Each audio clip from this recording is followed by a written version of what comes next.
The transport ship's docking clamps engaged with a shudder as Commander Sarah Chen gazed through the viewport at Nexus 9.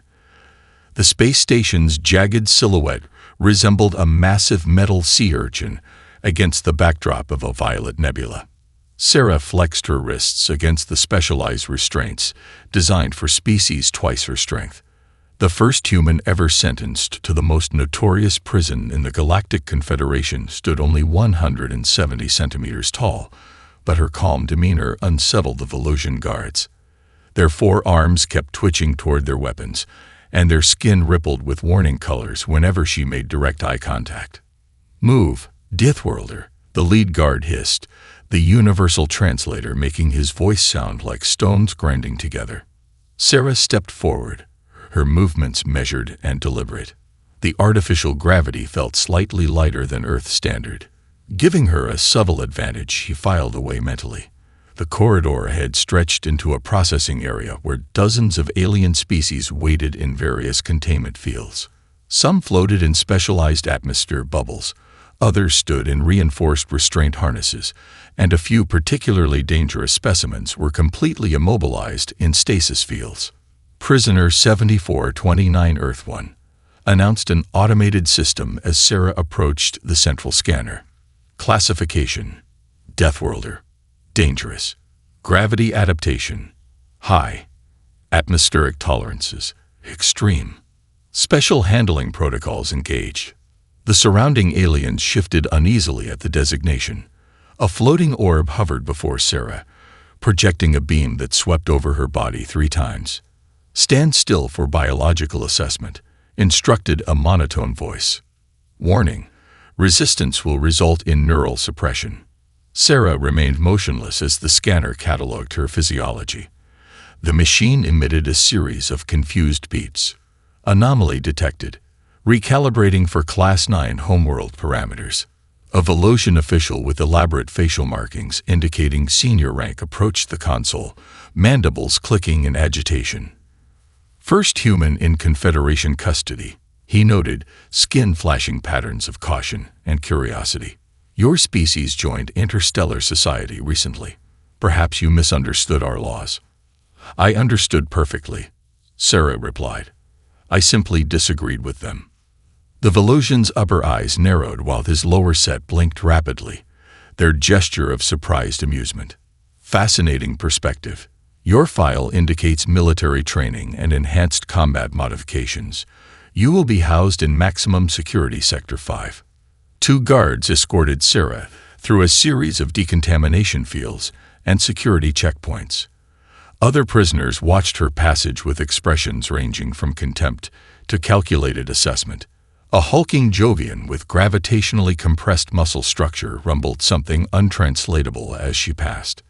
A slender, multi-limbed sylphid retreated to the furthest corner of its cell, sensing predator pheromones. The cell block designated for dangerous offenders gleamed with force fields and automated defense systems. Sarah's assigned quarters measured 3 by 4 meters, luxurious by prison standards, but designed for larger species. Her cellmate, a massive insectoid Draxian named Thrilka, towered over her by nearly a meter, chitinous exoskeleton clicking as he shifted positions. "They sent me a soft skin bite as a cellmate." Thrilka's mandibles clacked dismissively. "You will not survive 1 sleep cycle here, little prey creature." Sarah sat cross-legged on the lower bunk, studying the cell's layout, the ventilation system, the guard rotation visible through the transparent force field.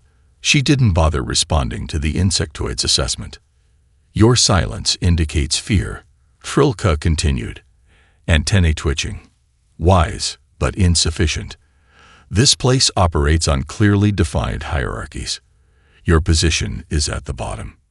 Sarah finally looked up at her cellmate, her expression neutral yet somehow causing the Draxian's antennae to flatten against his carapace. "We'll see about that," she said quietly. The mess hall operated with the precision of a predatory ecosystem.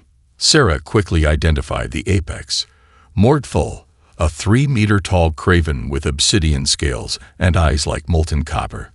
His followers controlled every aspect of prison life, through calculated violence and strategic alliances, when one of his collectors loomed over Sarah's food tray, extending two tentacle-like appendages toward her protein ration. The surrounding tables went still. New arrivals contribute to the community fund. The collector gurgled through breathing slits. Sarah continued eating, not bothering to look up. The collector slammed a tentacle on the table, leaving a crack in the metal surface. Perhaps your auditory organs malfunctioned, Deathworlder. Sarah speared another bite of the synthesized protein cube, analyzing the nutritional composition. Designed for multi-species compatibility, it lacked flavor but provided adequate sustenance. The collector's shadow darkened her tray as its tentacle snaked toward her food again. With precise timing, Sarah's fork pinned the appendage to the table, penetrating just deep enough to pierce the outer membrane without striking any major circulatory vessels. A high-pitched keening escaped the collector's breathing slits. Conversations throughout the mess hall ceased immediately. At the central table, Morgthol's copper eyes shifted toward the disturbance. "My auditory organs function perfectly," Sarah stated calmly, removing her fork and continuing her meal. "Your request is denied." The collector retreated, viscous fluid dripping from its punctured tentacle. Sarah felt dozens of compound eyes, ocular clusters, sensory pits, and visual apparatus of various evolutionary designs fixed upon her. She methodically finished her meal, aware that her 60-second confrontation had just rewritten her position in the prison hierarchy. Back in their cell, Trilka paced frantically, compound eyes flashing with stress patterns. His exoskeleton plates clicked against each other in agitation. "Do you comprehend what you've done? Morgthol's enforcers will come tonight." The Draxian chittered. "Perhaps I can barter for a new cellmate before they arrive." Sarah examined the environmental controls near her bunk. "Tell me about Morgthol," she requested, adjusting the temperature settings. Trilka's antennae quivered. "Craven warlord. Destroyed 3 colonial worlds before Confederation forces captured him. His species evolved as apex predators on a high-gravity world with toxic atmosphere. Their nervous systems process pain as pleasure during combat. Even the guards avoid provoking him." Sarah nodded, processing the information. "And his collectors, extensions of his will. The blue-tentacled one you encountered is a Vespid drone. The others include a gravitoid enforcer who can manipulate his molecular density and a Pyrrhian heat manipulator. They'll come during sleep cycle when guard presence is minimal." Sarah began a series of slow, deliberate movements that resembled an ancient Earth martial art. The exercises appeared deceptively gentle, but the observing guard, a veteran of 17 cycles at Nexus 9, backed away from the cell force field with unexpected alarm. He had observed similar movement patterns only once before, in training simulations depicting predatory behavior from extinct megafauna. "You should request cell reassignment," Sarah suggested to Trilka. "What happens next might violate your species' ethical protocols." The Draxian's mandibles clicked rapidly, signaling confusion and reluctant fascination.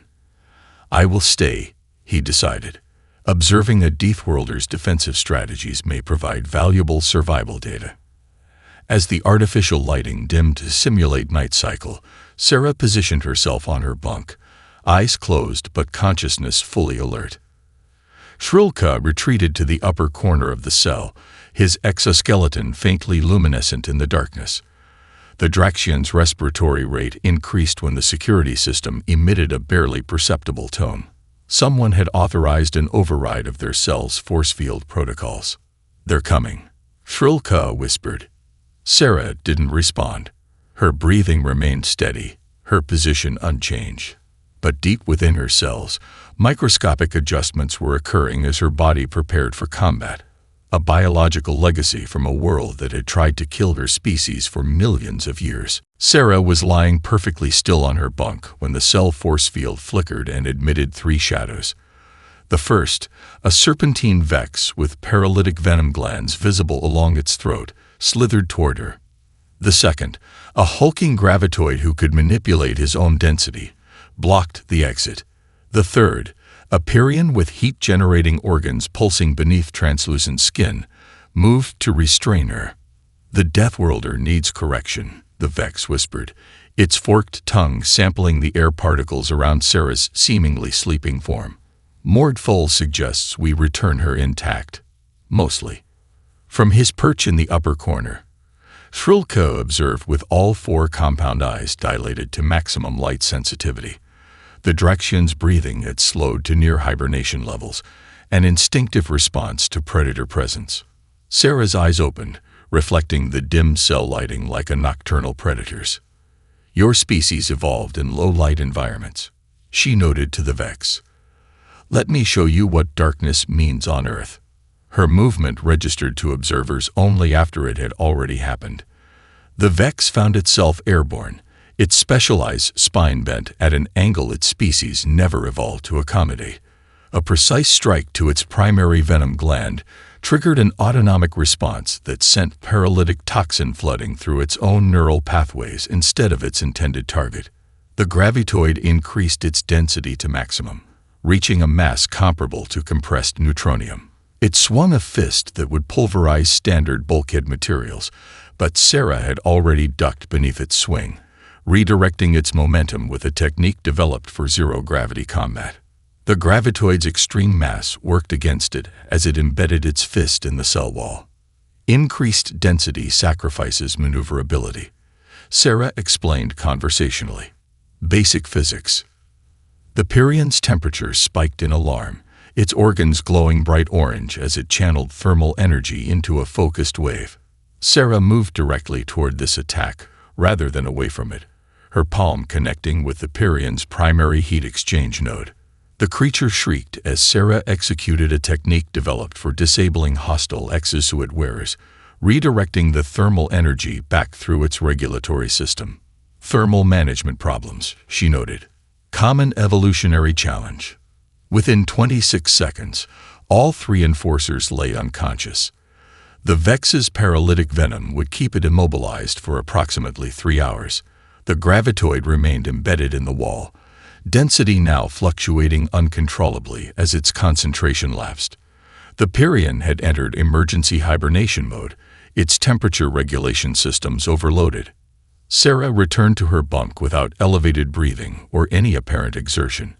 The cell's monitoring systems registered the altercation, but the duty officer merely tagged it as internal dispute resolution in the security logs.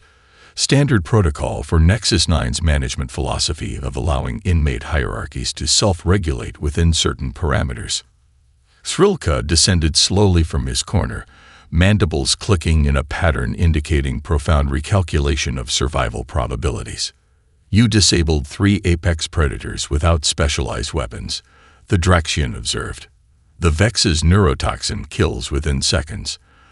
The gravitoid can crush skeletal structures through armor. The Pyrrhian can boil fluids within enemy bodies." Sarah nodded. "Earth hosts over 200 varieties of neurotoxin-producing species. Our climate ranges from -50 to +50 degrees Celsius. Our gravitational forces would crush most Confederation species." For the first time, Trilka's antennae angled forward in the Draxian gesture of respect. "Your species classification requires updating. Deathworlder is insufficient." By morning cycle, security footage of the incident had transferred between contraband communication devices throughout Nexus 9. Species that had evolved from prey animals began watching Sarah with something approaching reverence. Those from predatory lineages maintained careful distance, reassessing threat calculations. And in his private chamber, Mordful viewed the footage 17 consecutive times, copper eyes narrowing with each replay. News spread through Nexus 9's ecosystem with electrical efficiency. Security footage of the incident transferred between contraband devices, hidden in prosthetic limbs and digestive pouches. Species that had evolved from prey animals began watching Sarah with something approaching reverence. Predatory species maintained cautious distance, their instincts recognizing a more efficient hunter. Shrilka had transformed overnight from reluctant cellmate to self-appointed cultural interpreter. The Draxian's behavior puzzled other inmates, who couldn't understand why a being from a collectively minded high species would align with a solitary Deathworlder. Your status has changed, Shrilko explained during morning exercise period. His mandibles clicked rapidly as he observed Sarah completing a series of fluid movements that the prison's motion tracking system consistently failed to categorize. 3 hierarchy positions elevated minimum. 7 different species have submitted non-aggression pheromones. Sarah nodded, completing her routine. And Mordful. Calculating response. Craven psychology requires dominance demonstration. Your existence threatens established order. The confrontation occurred during the 3rd meal cycle. The mess hall fell silent as automatic doors parted to admit Mordful's massive form. The Craven had dispensed with his usual entourage, approaching alone. At 3 meters tall, his obsidian scales absorbed light rather than reflected it. Curved talons extended from 6-fingered hands capable of crushing standard hull metal. His massive form cast every other inmate in shadow as he approached Sarah's table. Your species stumbled onto interstellar travel merely 80 cycles ago, he announced, voice resonating through specialized vocal chambers evolved for territorial intimidation. You remain ignorant of cosmic realities. Sarah continued eating, her movements unhurried. She assessed him with the detached interest of a scientist studying a specimen. His dermal armor could withstand small arms fire. His claws could rend metal. His species evolved as ambush predators on a world with triple Earth's gravity. His metabolism allowed him to go weeks without sustenance. By every metric the Confederation recognized, he represented the pinnacle of evolved physical threat. When a superior predator establishes dominance, Mordful continued, lesser species submit or perish. Your genetic programming should recognize this imperative. Sarah finally looked up. Humans outgrew genetic imperatives millennia ago. Mordful's copper eyes narrowed, membranous nictitating lids sliding partially closed, the Craven equivalent of surprised amusement. I will demonstrate proper hierarchy in the exercise yard tomorrow, he declared, voice carrying to every corner of the mess hall. Attendance is mandatory. The Craven turned and departed, scaled tail sweeping across the floor in a gesture universally recognized throughout the Confederation as a dominance display. Even the guards exchanged concerned glances, their duty to prevent fatalities competing with their curiosity about the outcome. As conversation gradually resumed, Trilka's antennae trembled. 7 previous inmates challenged by Mordful. Average survival duration, 43 seconds. Noted, Sarah said, finishing her meal. By evening cycle, the prison's unofficial communication network hummed with speculation. Betting pools established odds using everything from nutritional credits to contraband technology as currency. A quartet of methane-breathing Jovians offered 3 months of oxygen recycling services for any information on human combat capabilities. A collective of silicon-based lithoids pooled resources to acquire Earth historical records, finding them frustratingly redacted of military specifications. In their cell, Sarah performed equipment checks on her prison-issued clothing, testing fabric tension and seam strength. Shrilko watched with fascination. You demonstrate preparation behaviors without apparent concern, the Draxian observed. Explain. Sarah smiled slightly. On Earth, we have a saying. The battle is won before it's fought. A philosophical concept. No, Sarah replied, eyes reflecting the dim cell lighting. A promise. The exercise yard transformed into an arena overnight. Maintenance drones had cleared the central area, creating an unobstructed circle 20 meters in diameter. Inmates formed concentric rings around this improvised battleground, segregating naturally by respiratory requirements and threat assessment protocols. The silicon-based lithoids clustered on elevated platforms, their crystalline bodies refracting light in excitement patterns. Methane brothers observed from sealed environmental chambers. Even the station's administration tacitly acknowledged the event's significance.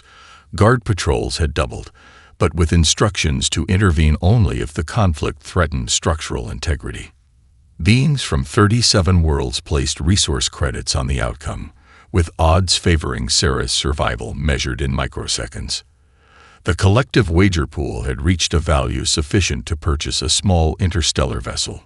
Morgthal entered wearing only minimal prison attire, his natural weapons and armor on full display. 3 meters of evolved predatory perfection, his obsidian scales absorbing light like tactical stealth material. His copper eyes surveyed the assembled crowd, pupils contracting to predatory slits. The Craven performed a series of stretching movements that caused his dermal plates to slide against each other with sounds like metal on stone. Sarah entered from the opposite side. She wore standard-issue coveralls and appeared entirely unremarkable. Her calm demeanor provoked murmurs among the assembled inmates. The collective assessment algorithms of 30 different evolutionary paths calculated her survival probability at less than 12%. Combat parameters, Sarah inquired, her voice carrying in the expectant silence. Morgthal's facial plates shifted in their equivalent of a predatory smile. Confederation standard. Combat continues until submission, incapacitation, or termination. Sarah nodded, assuming a neutral stance. Frilka, positioned at the inner ring of observers, clicked his mandibles in the Draxian prayer for the honorably defeated. Morgthal's first strike displaced air with enough force to create a localized pressure wave. His massive taloned hand swept through the space Sarah had occupied milliseconds earlier. She wasn't there when it landed. She moved perpendicular to his attack vector in a way that seemed to momentarily confuse the artificial gravity. "Earth," she said conversationally, as she evaded a second strike that left gouges in the metal floor, has 23 of the 27 designated hazard classifications. Another attack, another impossible evasion. The gathered crowd watched in silence as she continued educating them while making the supposedly unstoppable Craven appear clumsy. "We evolved alongside apex predators that could outrun, outfight, and outsense us," Sarah continued, pivoting around a strike that would have severed a load-bearing support column. "Humans survived not because we were strongest, but because we adapted fastest." Morgthal's attacks increased in speed and ferocity. His secondary breathing passages opened, increasing oxygen intake to fuel his musculature. Specialized glands released combat stimulants into his bloodstream. His metabolism shifted to match an evolutionary state designed for pursuing prey across radioactive salt flats. Yet each strike encountered only empty space. "Your species relied on overwhelming force," Sarah noted, analyzing his movement patterns, effective against conventional threats. The Craven roared in frustration, a sound that had inspired mass panic on 3 colonial worlds. In response, Sarah altered her evasion pattern, allowing herself to come within centimeters of his attacks. To the observers, it appeared she was dancing with death itself. "Humans developed different solutions," she explained to the transfixed audience. "When we couldn't outfight predators, we outsmarted them. When environment threatened us, we engineered countermeasures. When resources grew scarce, we invented efficiency." Morgthal's combat algorithms, perfected through millions of years of evolution and enhanced by military augmentation, failed to predict her movements. His copper eyes widened in the first expression of uncertainty many inmates had ever witnessed from the feared warlord. "Your species never faced true existential threats," Sarah said, her voice carrying to every observer. "Humans faced extinction-level events 17 times in our evolutionary history. It changes a species." Sarah's counterattack began with such subtlety that many observers missed the transition. After 3 minutes of perfect evasion, she shifted from defensive to offensive movement with a fluidity that confused tracking algorithms. Her first strike targeted nerve clusters unique to Craven physiology, applying pressure to heat-sensitive receptors that their species evolved for sensing prey on their homeworld's volcanic plains. "Your nervous system prioritizes threat detection over pain management," she explained as Morgthal roared in confusion. Her fingers pressed against a point beneath his jaw, where specialized cooling blood vessels converged. Your species never evolved defense against precision attacks because no predator on your world used such methods. The methodical dismantling of the prison's most feared inmate continued with scientific precision. Sarah disabled his primary breathing apparatus, forcing him to use inefficient secondary organs. She manipulated his center of balance by exploiting the asymmetrical bone structure in his lower limbs. Each strike targeted evolutionary vulnerabilities with surgical accuracy. I studied 58 sentient species biology before I ever left Earth, she said quietly, just loud enough for the nearest observers to hear. Humans prepare extensively before entering unknown territory. Morgthal attempted to compensate, shifting his attack patterns and defensive posture. His natural armor deflected impacts that would shatter reinforced bulkheads, but Sarah wasn't targeting his strengths. She exploited microscopic gaps in his dermal plates, pressure points where nerve clusters approached the surface, thermal regulation vents that opened during exertion. Your autonomic responses are predictable, Sarah noted as she redirected his own momentum against him. 3.7 seconds between respiratory cycling. Thermal regulation vents open at precisely 42 degrees internal temperature. The watching crowd had fallen into stunned silence. Species with advanced sensory apparatus detected something beyond the visible confrontation. The human was operating at approximately 60% of her maximum capacity, conserving energy with remarkable efficiency. A particularly precise strike to Morgthal's secondary breathing apparatus caused the massive craven to stagger. His copper eyes widened in the first expression of genuine fear many inmates had ever witnessed from him. "You're not fighting," he rumbled, voice distorted by respiratory distress. "You're conducting research." Sarah nodded. "Combat is information exchange. Every species has vulnerabilities. Humans specialize in finding them." With clinical detachment, she continued exploiting weaknesses in his physiology that even Confederation xenobiologists had never documented. When the massive craven finally collapsed, wheezing through emergency respiratory slits, a collective exhalation rippled through the assembled crowd. Sarah knelt beside Morgthal, her voice pitched for him alone, though the prison's acoustic monitoring systems amplified it for all observers. "Your primary cardiovascular cluster is currently experiencing restricted blood flow. You have approximately 30 seconds before temporary organ failure." The craven's eyes glazed with the neurotoxic equivalent of shock. "Termination rights, yours by combat law." Sarah shook her head. Humans abandoned such practices generations ago.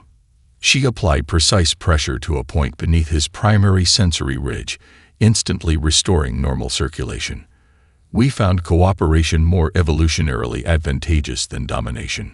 The prison's silence held physical weight as she addressed the wider audience. "Your hierarchies based on intimidation are inefficient. On Earth, our most successful societies chose cooperation over domination." She helped Morgthal to his feet, supporting his massive form with deceptive strength. A collective gasp rippled through the assembled inmates. This violation of combat protocol was unprecedented in Nexus 9's history. "We have better options," Sarah stated simply.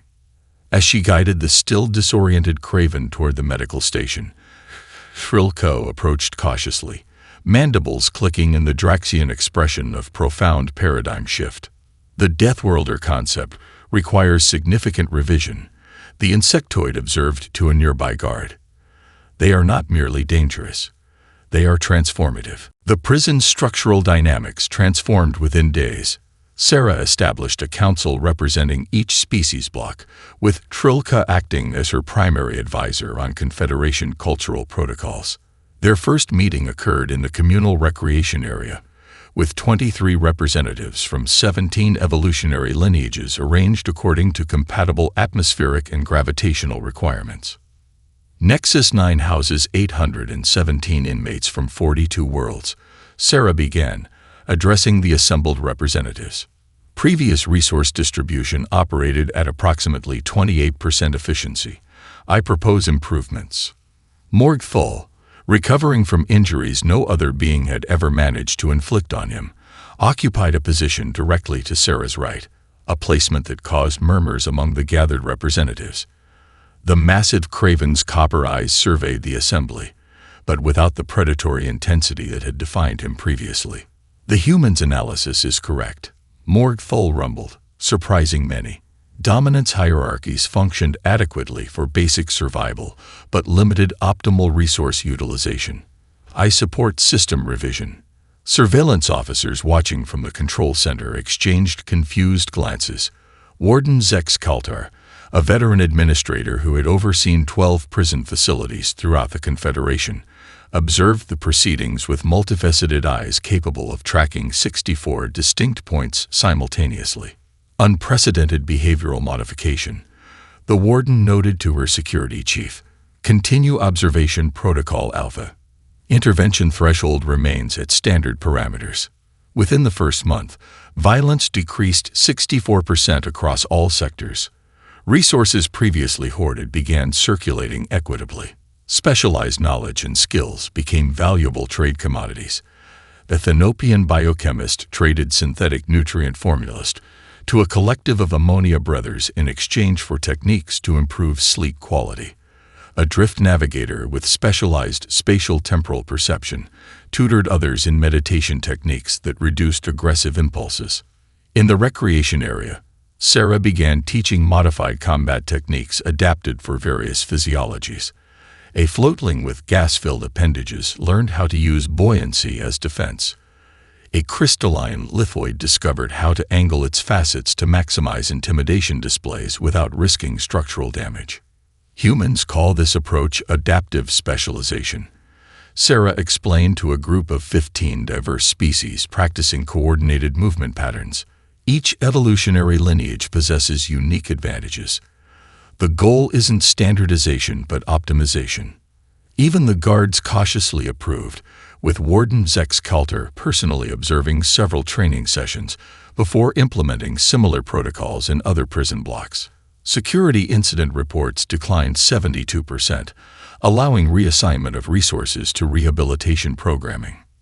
Meanwhile, Sarah absorbed knowledge voraciously. Stellar cartography from a drift navigator, biochemical synthesis from a compound mind, ancient history from species who had witnessed the rise and fall of civilizations, while humans still used stone tools. Thrilka found her in their cell one evening, studying a contraband data tablet containing Confederation legal protocols. "You have transformed an exemplary punishment facility into a functional society," the Draxian observed, mandibles clicking in impressed patterns. "Most remarkable." Sarah glanced up from her studies. "Humans thrive on problem solving. We evolved to recognize patterns and implement improvements." "To what purpose?" Thrilka inquired. "Your sentence remains 17 cycles. The Confederation rarely commutes human penalties." Sarah's expression revealed nothing, but her eyes carried the quiet intensity that had become familiar to those who worked closely with her.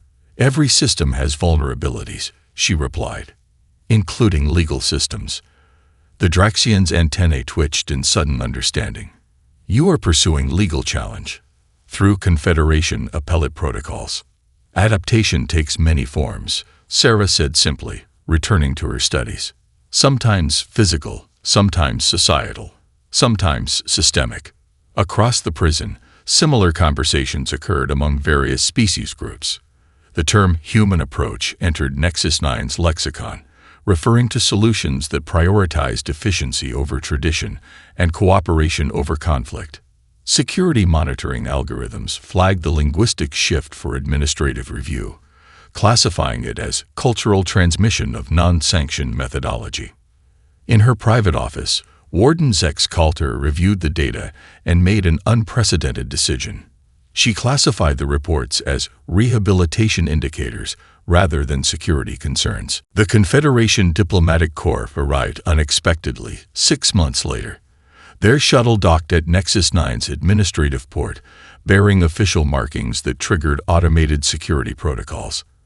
Ambassador Terrell of Earth looked supremely uncomfortable as he was escorted through the prison's main security checkpoint, flanked by representatives from 7 member species of the Confederation Council. Warden Zex Kaltar received the delegation in her administrative chamber, multifaceted eyes shifting between diplomatic wariness and professional courtesy. "This is highly irregular," the warden noted, gesturing toward the statistical displays showing Nexus 9's operational metrics. "Prisoner Chen has 17 cycles remaining on her sentence." Ambassador Terrell cleared his throat. "Commander Chen's case has been reevaluated in light of new cultural understanding." He presented a data crystal bearing the Confederation High Council's encryption markers.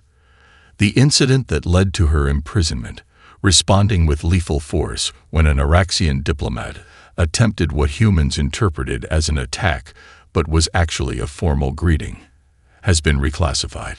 The warden's skin rippled with patterns indicating skepticism. "Reclassified how precisely?" "As a Category 3 cultural misunderstanding rather than a Category 1 diplomatic violation," provided the Araxian representative, their gill-like respiratory structures fluttering with embarrassment. "Our own cultural analysts failed to adequately communicate that human peripheral vision interprets rapid movement toward vulnerable body regions as immediate threat." Sarah was summoned to the administrative chamber, arriving under her own escort, not guards, but a diverse group of inmates including Trilka and, surprisingly, Mordfall. The Craven's presence alongside the human caused visible confusion among the diplomatic delegation. "Commander Chen," Ambassador Terrell began formally, "your immediate release has been ordered, with formal apologies and a significant reparation payment." Sarah studied the ambassador with the same analytical attention she had applied to every aspect of prison life. "On what grounds?" "Diplomatic reassessment," the ambassador replied, appearing increasingly uncomfortable. "And certain statistical anomalies that have come to the Council's attention." Warden Zex Kalter's multiple eyes swiveled toward the statistical displays. Nexus 9 reports violence reduction of 87% under the cooperation model implemented by Prisoner Chen. Rehabilitation success metrics increased by 112%. Resource efficiency improved by 64%. Unprecedented in Confederation penology, noted the Tellurian representative, their crystalline form vibrating with impressed frequencies. As Sarah prepared to depart, inmates gathered in numbers that triggered security protocols. Warden Zex Kalter personally suspended the assembly restrictions, allowing the unprecedented gathering in the main docking bay. Representatives from every species block presented tokens of respect according to their cultural traditions. Trilko approached with a data crystal containing specialized knowledge from dozens of worlds, technical specifications, cultural insights, and private messages from beings who now considered her worthy of their secrets. "The Hive recognizes pattern makers," the Draxian explained, mandibles clicking in ceremonial gratitude. "You have created new patterns that benefit all." Morgthul approached last, performing a craven gesture of profound respect by exposing the vulnerable breathing slits at his throat.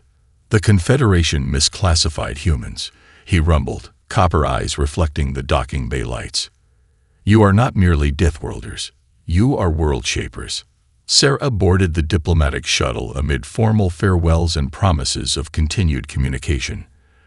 As the transport departed Nexus 9, she accessed her reinstated communication privileges and composed a message to Earth's Defense Council. "Recommend immediate revision to first contact protocols. Our greatest strength isn't our adaptability to hostile environments. It's our ability to transform them." Within the following standard year, Sarah's pioneering approach to rehabilitation spread throughout the Confederation's justice systems. The term human solution entered diplomatic lexicon, referring to approaches that identified systemic inefficiencies and implemented cooperative improvements rather than competitive hierarchies. On diplomatic channels, species that had viewed humanity with suspicion now requested cultural exchange programs. Educational institutions across 17 systems incorporated case studies of Nexus 9's transformation into standard curriculum. And in the quiet archives of the Confederation Security Council, humanity's classification underwent significant revision. From emergent deathworld species, caution, to transformative civilization, priority engagement.